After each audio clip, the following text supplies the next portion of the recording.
Hello friends, कैसे हैं।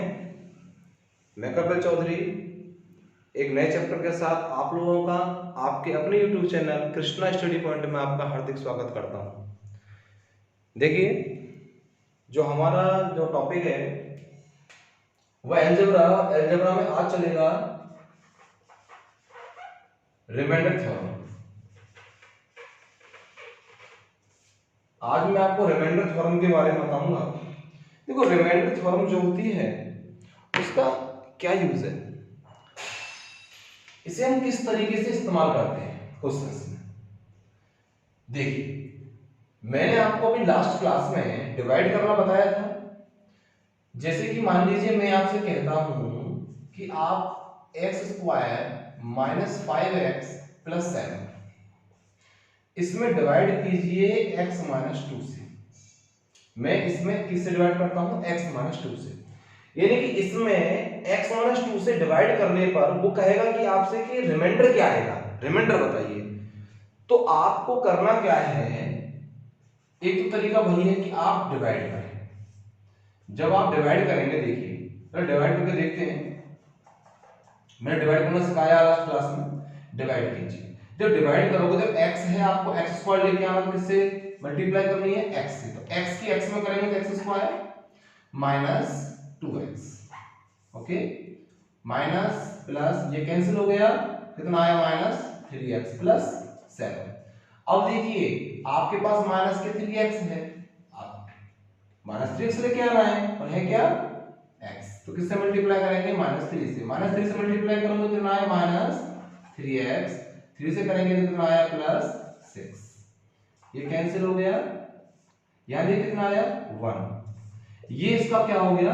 Reminder हो गया। क्या हो गया इसका? ये रिमाइंडर हो गया। अब आपको ने डिवाइड किया तब निकाला इसका रिमाइंडर। तो रिमाइंडर थ्योरम ये कहती है कि आपको डिवाइड करने की आवश्यकता नहीं है, सीधा आप रिमाइंडर फाइंड कर सकते हैं। कैसे? देखिए समझिए, आपके पास पॉलिनोमियल क्या है? x square minus 5x plus 7। Divide किससे करना है आपको? x माइनस 2 से, जिससे आप डिवाइड कर रहे हैं।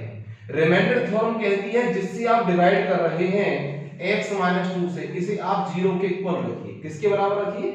0 के इक्वल। और x की वैल्यू निकालो यहां से 2। क्या निकल गई x की वैल्यू? 2। जो x की वैल्यू जो 2 निकल के आई है, इसे आप जिसमें डिवाइड कर रहे थे इसमें क्या कर दीजिए? पुट कीजिए। जब पुट करेंगे तो देखिए क्या है आपका? x square minus 5x plus 7, इसमें पुट कीजिए 2 भाई। x को 2 से रिप्लेस करो, जहां पर x है वो 2 रखेंगे आप, तो क्या आएगा? देखिए ध्यान से देखिए, 2 का स्क्वायर हो जाएगा माइनस 5 मल्टीप्लाई 2 प्लस 7। 2 की मल्टीप्लाई 2 टाइम करेंगे तो 4 माइनस 10 और प्लस 7। देखो ये दोनों प्लस प्लस है तो ये माइनस है। जो प्लस प्लस के हैं वो आपस में ऐड हो गए 11 और माइनस 10। क्या निकल के आया? रिमाइंडर 1। क्या निकल के आया? रिमाइंडर 1। समझ में आया नहीं आया? जब आपने डिवाइड किया तो रिमाइंडर कितना आ रहा है? 1 आ रहा है, ओके। और रिमाइंडर थ्योरम ये कहती है जब आपसे शेषफल पूछा जाए, रिमाइंडर पूछा जाए, तो आपको डिवाइड करने की कोई आवश्यकता नहीं है, सीधा सीधा इस प्रोसेस को लगा के आप रिमाइंडर फाइंड कर सकते हैं। देखिए एक बात और मैं आपको बताता हूं, यहां पे एक बात और बताता हूं। देखिए समझ में आ गया? आपके स्क्रीनशॉट ले सकते हैं। मैं आपको एक बात और बताना चाहूंगा यहां पे, क्या कि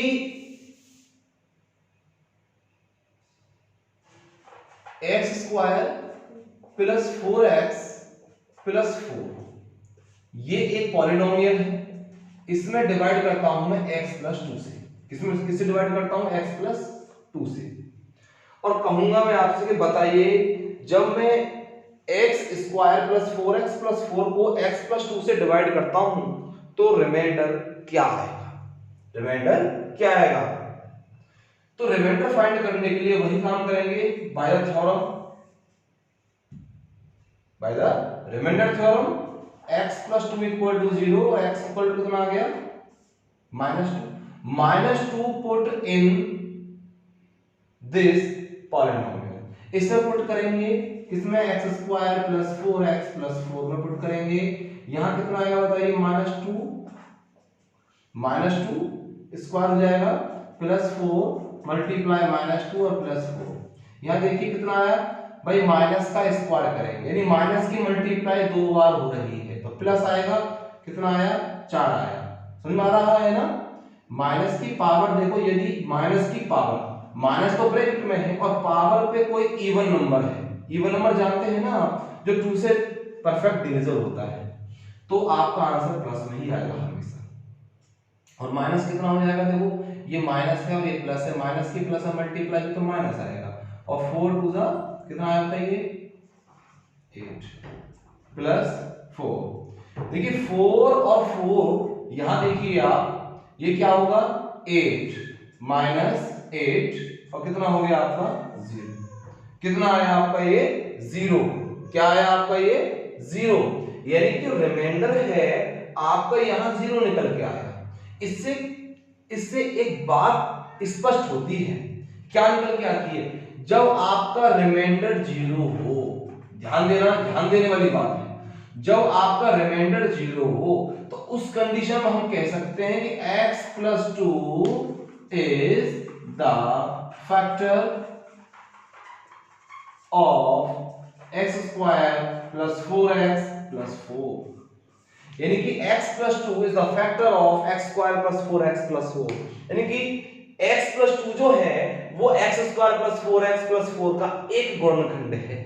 क्या है, इसका एक गुणनखंड है। यहां से एक ये बात स्पष्ट हुई कि x + 2 x² + 4x + 4 का एक गुणनखंड है।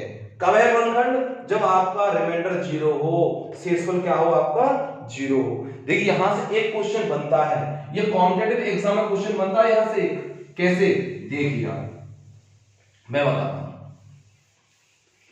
प्रश्न आपके सामने ऐसे आए, कैसे, देखो मैं यहां जो 4 है, ये 4 है ना आपका, इसको मैं p लिखता हूं, p, ठीक है। अब आपसे क्वेश्चन क्या कहेगा, क्वेश्चन क्या कहेगा, क्वेश्चन ऐसा आएगा एग्जाम के अंदर, देखिए if x + 2 is the factor of x² + 4x + p, then find the value of p। यानी कि यदि x + 2 x² + 4x + p का एक गुणनखंड है तो p का मान ज्ञात कीजिए।